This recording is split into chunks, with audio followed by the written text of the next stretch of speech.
I used to think that happiness was something you could buy, like a dress from a beautiful shop window. I believed that when I had everything I wanted, I would finally feel complete. I was wrong. The truth came slowly, and when it did, it hurt more than I ever imagined. My name is Undine, and I grew up in a small town where everyone knew everything about everyone else. My father owned a small business, and my mother spent her days talking about other people's lives. We were not poor, but we were not part of the world I dreamed about. I wanted to see tall buildings, elegant women, and shining cars. I wanted to live where people had things to talk about, other than the weather or the neighbor's dress. When I was a teenager, I spent hours reading magazines about rich people in New York. Their lives looked like dreams. I wanted that world, and I wanted to be admired, loved, and envied. I wanted people to look at me and think, she has everything. My mother said I was beautiful, and I believed her. I learned to use my looks as my first tool to climb higher. My father was proud of me, but never understood my hunger. He said that I should be happy with a good local husband. But I wanted more than a husband. I wanted a life that made me feel important. When I was 18, we moved to New York. My father wanted to grow his business there, and I wanted to grow my life. The city was big and noisy, full of energy. I loved it from the first moment. It felt like the world was finally opening its doors for me. We lived in a small apartment at first, but I was not ashamed. I believed it was only the beginning. I started going to events, meeting people who were richer and more confident than anyone I had ever known.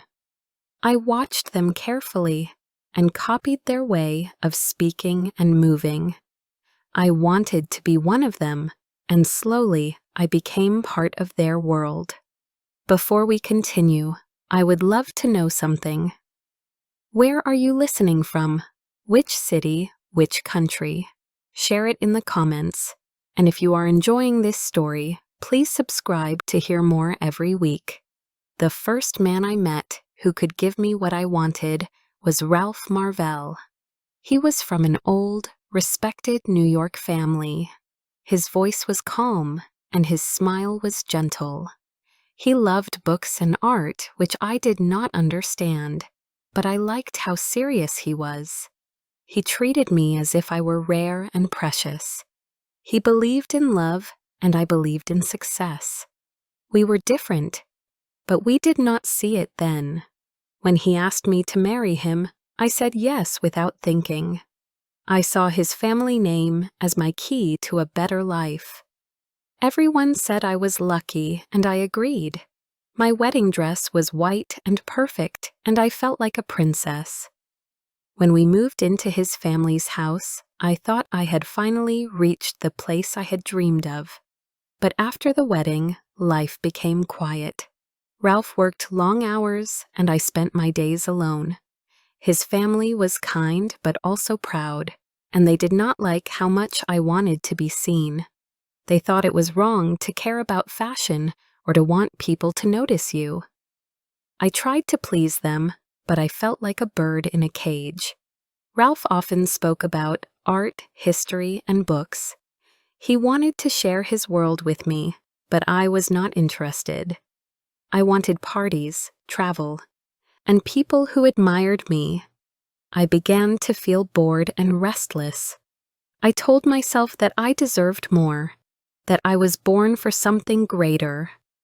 When Ralph looked at me with quiet love, I only saw a man who could not give me what I wanted. I started going to social gatherings without him.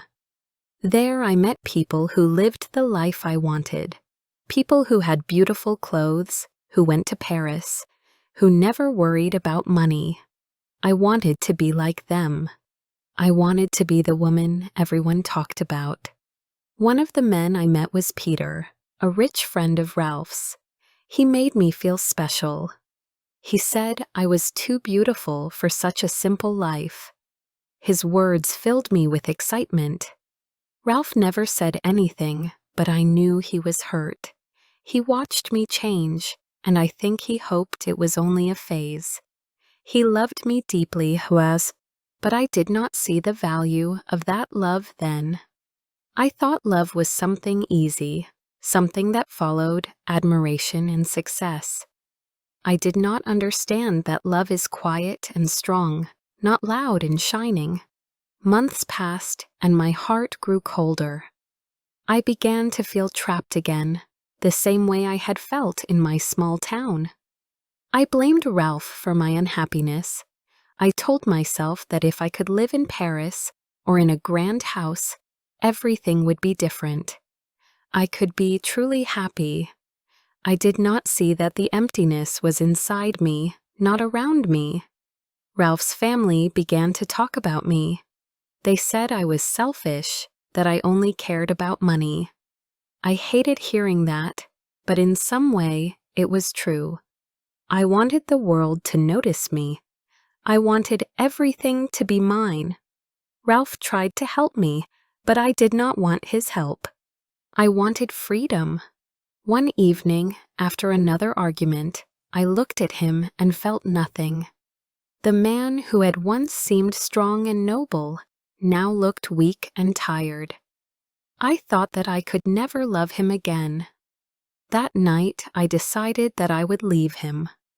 I did not know how or when, but I knew I would. I thought I was choosing life. I did not know I was choosing loss.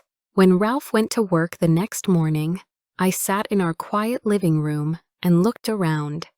The furniture was old, the air was still, and the walls felt small. I thought of the bright lights of the city and the sound of laughter at parties. I wanted that sound again. I wanted it so much that it made my heart beat faster. I began to plan my escape. Before I continue with the story, please like, subscribe, share, and tell me in the comments where you are listening from. Your support means a lot. Now, let's continue. I left Ralph without tears. I told myself that I deserved to start again. I said that women like me were not made for small lives or quiet houses. I wanted beauty and travel and admiration. I thought I could build a better future with someone who understood what I wanted. I believed that money and luxury would finally make me happy. For a time, I stayed with a friend in a fine apartment. I told everyone that Ralph and I needed a break, that we were too different. Some people judged me, but others admired me for my courage.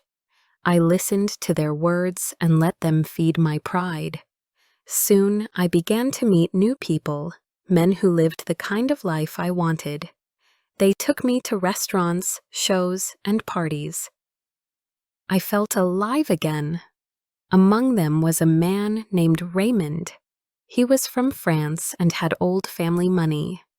He spoke about Paris with a light in his eyes. When he told me about the streets, the music, and the cafes, I imagined myself walking there in fine clothes. I could almost hear the sound of my own heels on the stones. I thought that maybe this was my chance to start a new chapter. Raymond was married, but that did not stop him from being kind to me. I liked the attention, but I also knew that his love could not give me what I wanted. I wanted a name, not a secret. I wanted a place in society. Raymond made me feel desired, but I still felt like a guest in a world that did not belong to me. After some months, my parents came to visit me in New York.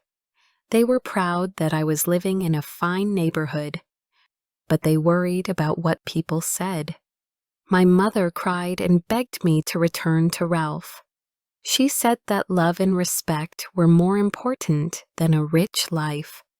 I listened but felt nothing. I told her that I could not go back to the same dull days. I told her that I would rather die than live without excitement. Ralph sent me letters.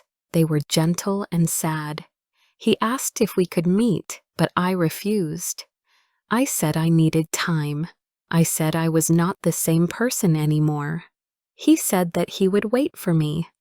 I did not answer his last letter. I could not face his kindness. Months later, a lawyer came to my door with papers. Ralph wanted a divorce. I felt both free and hurt.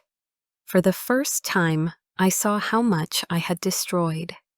Ralph had loved me with all his heart, and I had thrown that love away like something small.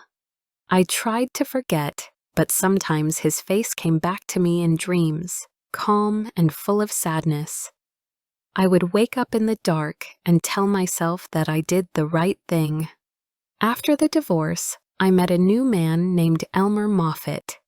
He was not from an old family, but he was clever and successful. He had energy and confidence. He told me that he could give me everything I wanted.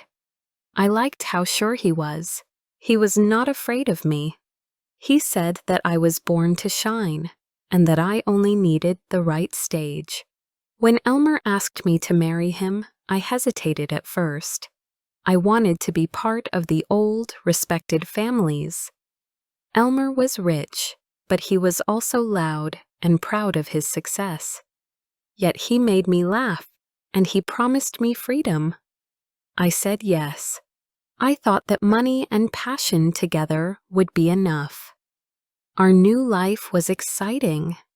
Elmer gave me a house full of fine furniture, clothes from Paris, and servants to take care of everything.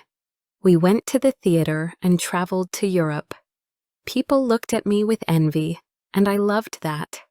For a while, I felt powerful.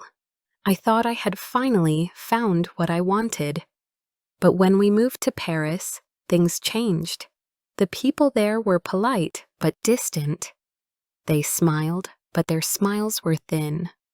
I realized that even in France, people cared about family names. Elmer's money was new, and mine was gone. I wanted to enter the grandest circles of Paris, but they closed their doors to me. I could not accept that. I began to spend more and more on clothes and parties, thinking that I could buy my way in. Elmer became angry about my spending. He said that I was never satisfied. He said that he worked day and night to give me everything, but I always wanted more. I told him that he did not understand. I said that I needed more than comfort. I needed to be adorned. We fought often, and our love began to fade. I could feel his disappointment every time he looked at me. One evening, after another fight, I went to a dinner party without him. There I met a nobleman named Raymond de Chelles. He was handsome, calm, and rich. He carried himself like someone born to command. He treated me like a queen, and I fell under his charm. He belonged to a family that had lived in a grand castle for generations. When he invited me to visit his estate, I went. I told myself that this was the world I had been seeking. The castle was old and beautiful, surrounded by green fields and quiet air. It was everything I had dreamed of. Raymond spoke softly and made me feel that I belonged. I thought that I had finally found the life I was born for. I told him that I could leave Elmer if he would marry me. He smiled sadly and said that he could not. His family would never accept a divorced American woman. I felt insulted and furious. I told myself that I would not rest until I proved I could have everything. I returned to Elmer, pretending that nothing had happened, but I could not stop thinking of Raymond. I wrote him letters that I never sent. I felt trapped again, trapped by my own choices. When my son was born, I thought things might change. I named him Paul, and for a while I felt a real sense of love. He was soft and innocent, and when he looked at me, I felt calm. But soon I began to see him as another link that tied me to the life I did not want. When Elmer and I argued, I would leave Paul with nurses and go out to parties. I told myself that he would understand one day. Elmer became distant. He no longer admired me, and I no longer cared about his anger. The same emptiness returned, stronger than before. I began to dream of leaving again, this time for Europe, where I could start over once more. I wanted to become the woman that all others envied. I told myself that happiness was waiting for me, somewhere beyond the next door. When I finally left for Paris again, I took Paul with me. Elmer stayed behind, angry and silent.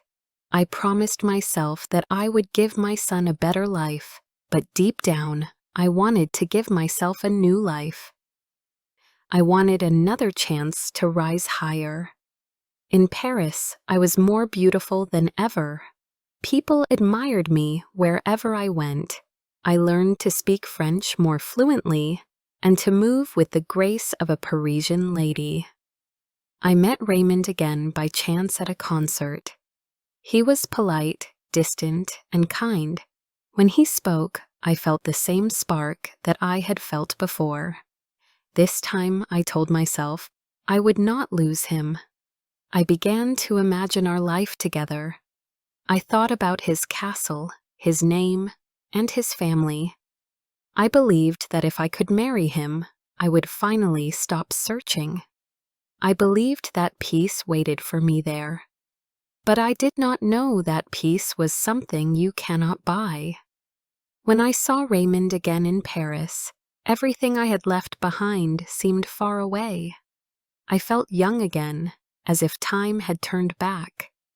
He spoke to me with that same calm voice, full of charm. His world looked soft and golden. I wanted to live inside it.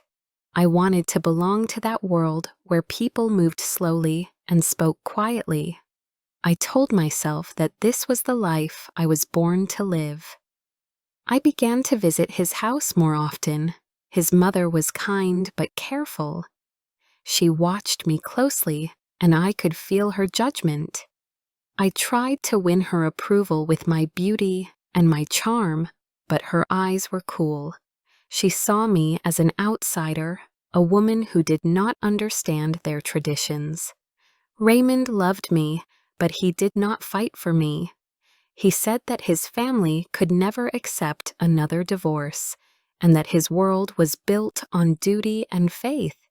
I smiled and said that I understood, but deep inside, I felt angry and rejected. I went home and looked at my reflection in the mirror. I was more beautiful than ever. My clothes were perfect, my hair was smooth, and my face had no lines. I thought, how could they say I am not enough? I could not accept that love had limits. I believed that if I wanted something strongly enough, I could take it. For months, I tried to convince Raymond to leave his old world behind and start a new life with me. I told him that love was more important than rules. He smiled sadly and said that I did not understand. He said that his family's honor was more important than his own happiness. I felt like he was slipping away from me, and I could not bear it. At home, I grew cold and impatient with everyone.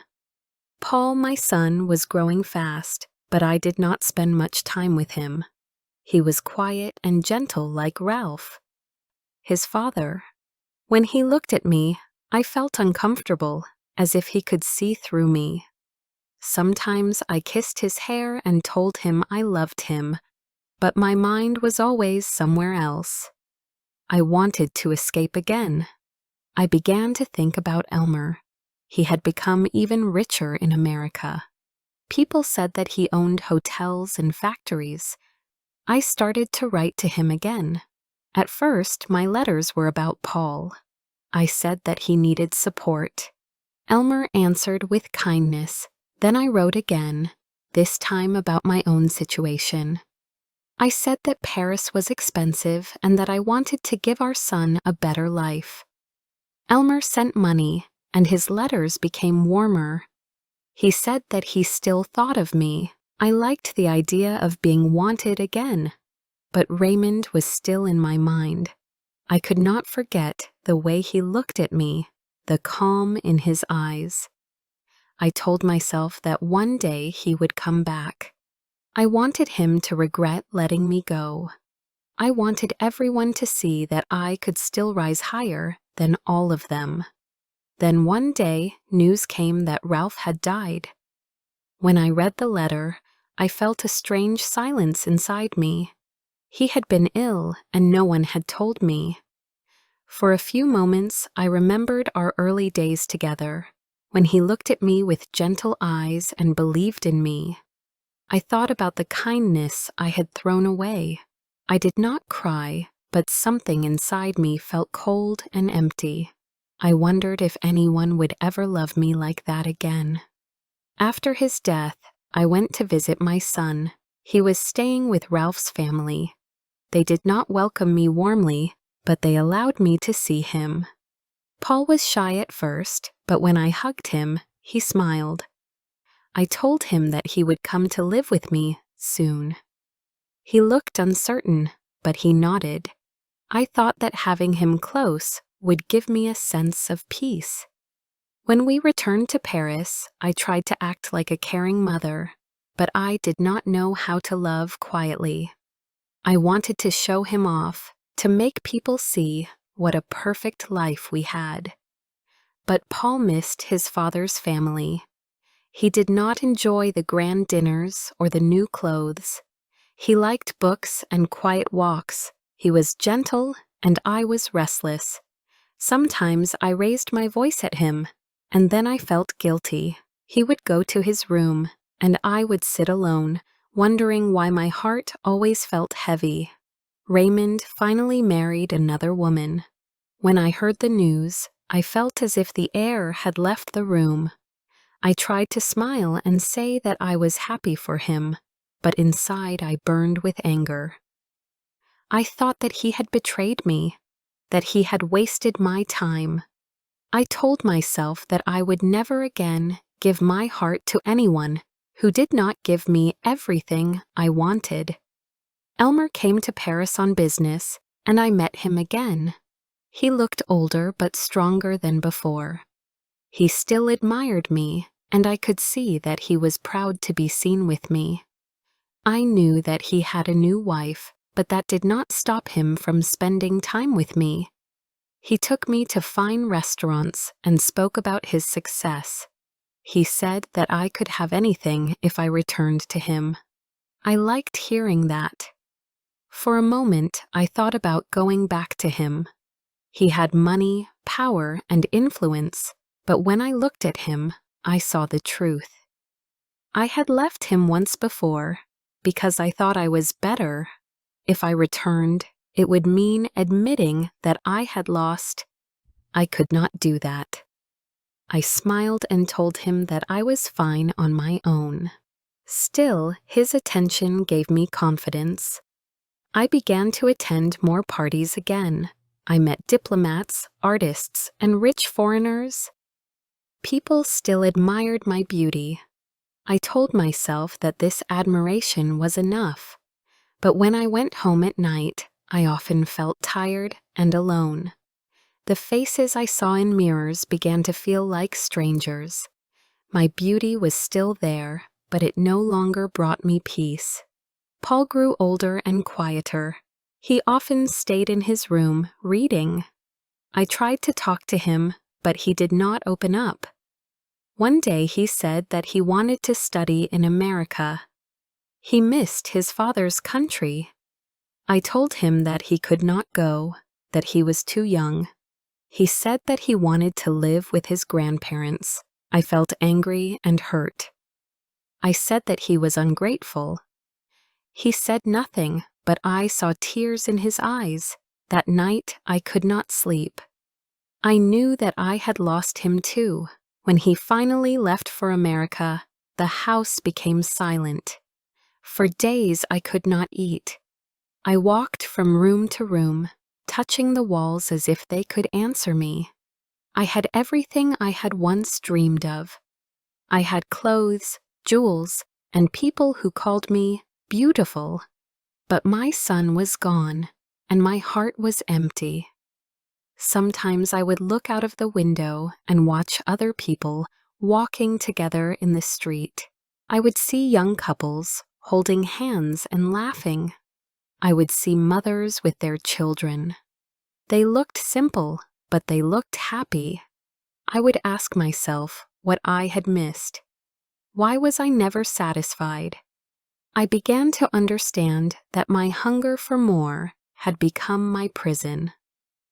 I had spent my life climbing higher, but I had no one left to share the view. I thought that happiness lived in expensive rooms and shining lights, but it was always inside the people I had pushed away. Years passed, and I grew older. My beauty was still there, but it no longer made me proud. It felt like a mask that I could not take off. Sometimes I dreamed of Ralph and Paul, and even Elmer. In my dreams, they spoke softly, and I could not answer. When I woke, I felt tears on my face. Now I live quietly in Paris. People still remember my name, but they have new faces to admire. I walk through the same streets that once made me feel alive, and they seem quieter now.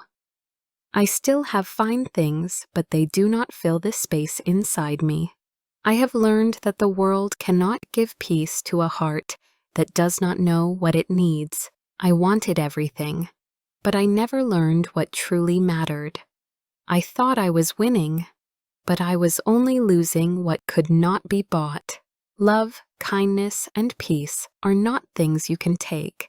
They are things you must give. And I never gave enough. If you liked my story, please like, comment, and share.